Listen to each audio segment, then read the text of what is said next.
some jokes. You didn't have a picture of him, though. We'll get some for him next year. All right, so if anybody else has a talent, did I miss anybody before we go on to the last skit of the evening? Speak now, Reverend Peace. I'm going to hold you guys to this next year. More talents next year. Got the little guys involved. I think that was great. I know we got some violin player in here. Some dancers. Right? Anybody can tell a bad joke? I proved that. Give a bad impression? I proved that. So, without further ado, Tom and Jake have another skit here. Short little introduction here. It says, you know the song, but do you know the rest of the story?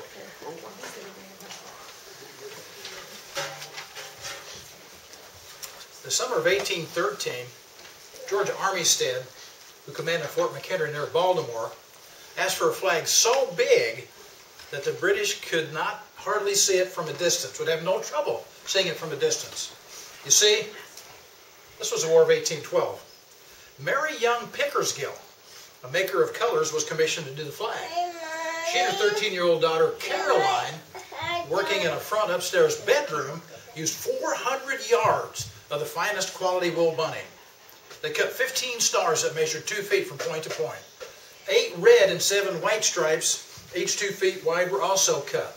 Laying out the material on the malthouse floor of Clagus Brewery, a neighborhood establishment, the flag was sewn together.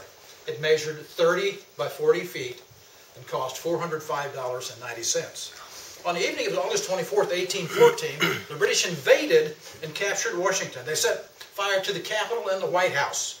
The flames were visible 40 miles away in Baltimore. James Madison, 5 feet 4 inches tall and 100 pounds soaking wet, had fled the Capitol in such a hurry that he had ripped the George Gilbert Stuart portrait of George Washington from the wall without its frame. The British next prepared for an assault on Baltimore, population 40,000. Meanwhile, word reached officials that the British had carried off an elderly and much-loved physician, Dr. William Beans, who was being held on a British ship. It was feared he would be hanged. A respected young lawyer, who was the father of 6 sons and 5 daughters, and another man were asked to arrange a prisoner exchange. Under a flag of truce, they boarded the enemy ship. Convincing the British that Americans were treating POWs with kindness, a trade was arranged. The 3 men were placed on a ship behind the fleet because they had seen and heard too much of the preparation for the attack on Baltimore. On September the 13th, 1814, the bombardment began. The British fired over 1,500 bombshells that weighed as much as 220 pounds each. The 3 Americans watched the battle with apprehension. Would Fort McHenry survive? In the pre-dawn darkness, the young lawyer waited for the sight that would end his anxiety. When at last daylight came, there was a joyous sight of General Armistead's great flag blowing in the breeze. Being an amateur poet, the young lawyer began to write on the back of a letter he had in his pocket. He finished it later and added a tune to it. On March the 3rd, 1931, Francis Scott Key's poem, originally entitled The Defense of Fort McHenry, became our national anthem. General Armistead's flag now resides in the Smithsonian's Museum of American History. An opaque curtain shields it, the now fragile flag, from light and dust. It is exposed for viewing for a few moments every 60 minutes during museum hours. Ladies and gentlemen, the Star Spangled Banner.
Fantastic.